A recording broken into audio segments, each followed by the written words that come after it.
ఇలా కాంగ్రెస్ పార్టీ ప్రభుత్వం హైడ్రా విషయంలో ఇలా కురుతో తలకొకుండా అయిపోయిన పరిస్థితి.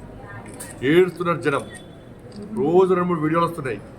ఆ వీడియోలు చూసి హైడ్రా బాధితులే కాదు, తెలంగాణ రాష్ట్రం కాదు, దేశవ్యాప్తంగా కూడా ప్రజలు కాంగ్రెస్ పార్టీ ప్రభుత్వ పాలన అసహించుకుంటున్నారు. ఇవాళ అన్ని డాక్యుమెంట్స్ ఉండి అన్ని అనుమతులు ప్రభుత్వమే ఇచ్చి పేదోళ్ళు ఇల్లు కట్టుకున్న ఇళ్లను గంట లోపల కూల్చి ఎలాంటి నోటీసులు కూడా కూల్చేయడము, ఇది ఎంతవరకు కరెక్ట్? ఇది నిలువ నీడ లేకుండా పేదలు చేస్తున్నారు.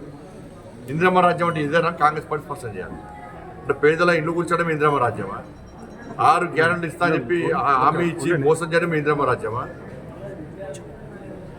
అవినీతితో మొత్తం కూరుకుపోవడమే ఇందిరమ్మ రాజ్యమా?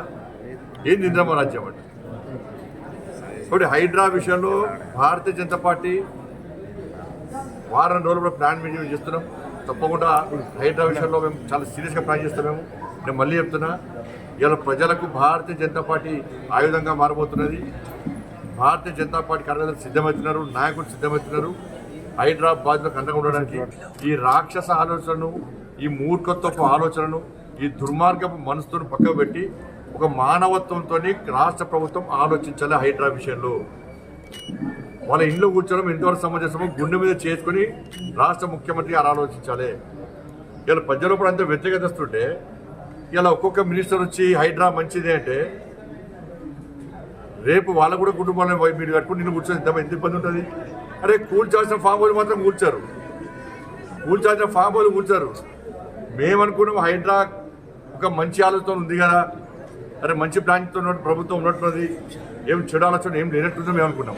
కానీ ఇంత పేదోళ్ళు ఉసురు పోసుకుంటారు, పేదోళ్ళు పుట్ట కొడతారు, పేదలకు నిల్వ నీడ లేకుండా చేస్తారని చెప్పి మేము ఎప్పుడు ఆలోచించాం.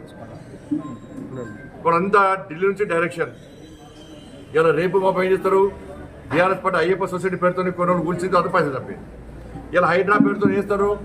ఇలా మెల్లగా దీన్ని క్లోజ్ చేస్తారు. ఇక క్లోజ్ చేయాల్సిందే, మరి వట్టే క్లోజ్ చేయరు. వీళ్ళు పెద్ద పెద్ద వ్యక్తుల దగ్గర నుంచి మళ్ళీ కలెక్షన్ చేసి మళ్ళీ ఢిల్లీ పైసలు పంపాలి. ఢిల్లీ పైసలు పంపాలంటే హైడ్రా అయినా వీళ్ళకి పెద్ద ఆయుధం, ఢిల్లీ పైసలు పంపడానికి.